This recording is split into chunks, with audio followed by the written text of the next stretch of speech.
Сегодня хочу поделиться с вами двумя потрясающими рецептами. Вкусные, простые и продукты почти все есть у вас дома. Для этого рецепта беру манку, 1 стакан. У меня получилось 180 грамм. Сахара беру столько же, 180 грамм. И кефира тоже 180 грамм. Этот пирог получается мягким и готовится очень просто. Кстати, список продуктов для этого рецепта вы найдете в описании под видео. Сохраняйте его, чтобы не потерять. Итак, смешиваю манку, сахар и кефир обычной лопаткой. Просто соединяю все ингредиенты до однородности. Теперь отправляю эту массу в сторону минут на 20. За это время манка набухнет. Чтобы не терять время, пока наша смесь настаивается, займусь заливкой. Беру 150 грамм молока и 80 грамм сахара. Ставлю в сотейнике на плиту и немного подогреваю. Можете просто отставить пока в сторону и подогреть потом, как вам удобнее. Форму для запекания смазываю сливочным маслом. У меня форма диаметром 20 см. Для такого размера количество продуктов получается идеальным. Если у вас форма больше, пирог будет тоньше. Можете вместо масла постелить пергамент. Тоже отличный вариант. Духовку разогреваю до 180 градусов в режиме вверх-вниз, без конвекции. 20 минут прошло, возвращаюсь к нашей массе. Вбиваю туда яйца и хорошенько перемешиваю венчиком. Добавляю растительное масло. Перемешиваю. Все до полной однородности.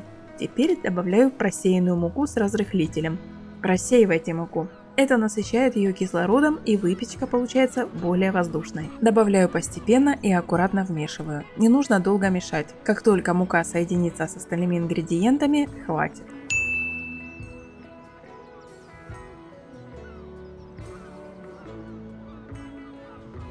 Выливаю тесто в подготовленную форму и отправляю в разогретую духовку на 35-40 минут. Время может немного варьироваться в зависимости от особенностей вашей духовки. Проверяйте готовность деревянной шпажкой. Протыкивайте в самом центре пирога, и если она выходит сухой, значит готово. Именно в середине пирог допекается в последнюю очередь, поэтому проверяйте именно там. Пока пирог печется, подогреваю молоко с сахаром для заливки. Как только пирог готов, достаю его из духовки и протыкаю в нескольких местах деревянной шпажкой. Это нужно для того, чтобы молочная заливка лучше впиталась. Конечно, она и так впитается, но с проколами процесс идет быстрее.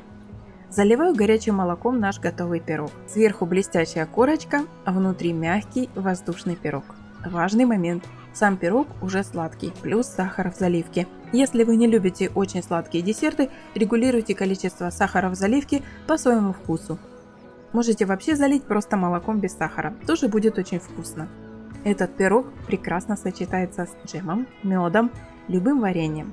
Я еще присыпала сверху сахарной пудрой для красоты. Напишите мне в комментариях, с чем вам будет вкусно кушать такой пирог. А может быть просто со сливочным маслом? Кстати, если вам понравился этот рецепт, обязательно ставьте лайк после просмотра видео. Так больше людей смогут увидеть этот замечательный рецепт.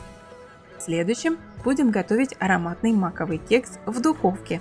Этот кекс получается настолько аппетитным и воздушным, что невозможно удержаться от еще одного кусочка.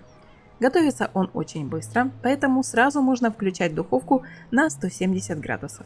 Заранее я достала сливочное масло из холодильника. Оно должно быть комнатной температуры, мягкое. В миску выкладываю размягченное сливочное масло, сахар, ванильный сахар и щепотку соли. Сначала немного разминаю лопаткой, а затем начинаю взбивать миксером. Начинаю с малых скоростей, постепенно увеличиваю скорость. Список продуктов для этого макового кекса вы также найдете в описании под видео. Сохраняйте рецепт, чтобы не потерять. Добавляю яйца и взбиваю еще несколько минут до пышности. Чем лучше взобьете масляную массу, тем воздушнее получится кекс. Муку обязательно просеиваю и добавляю в нее разрыхлитель. Не спешите добавлять всю муку сразу. Лучше ориентируйтесь на консистенцию теста. Оно должно быть не слишком густым, но и не жидким. Следующий компонент – мак. Я добавляю его в таком виде, как есть, но можете часть измельчить в кофемолке, тогда вкус будет более насыщенным. Как видите, все очень быстро и просто получается. Если масло было достаточно мягким, весь процесс приготовления займет совсем немного времени. Форму застилаю пергаментной бумагой, распределяю тесто аккуратно по всей форме. Разравниваю лопаткой. Сверху я еще украсила замороженными ягодами малины. Получается очень красиво и добавляет приятную кислинку. Можете использовать любые ягоды или вообще обойтись без них. Отправляю кекс примерно на 50 минут в уже разогретую духовку. Время может варьироваться, учитывайте особенности в вашей духовке. Пока наш кекс печется, хочу напомнить вам, что в заставках к этому видео и в описании я добавляю для вас рецепты, которые могут вас заинтересовать. Готовый кекс получается очень ароматным. Можете подавать его со сгущенкой или просто присыпать сахарной пудрой. Вот такие два замечательных рецепта я приготовила для вас сегодня. Оба простые, быстрые, но при этом очень вкусные. Идеально подходят для завтрака или к вечернему чаю. Обязательно попробуйте приготовить и напишите в комментариях, как у вас получилось. Спасибо вам большое за то, что готовите вместе со мной. До встречи в новых видео и приятного вам аппетита!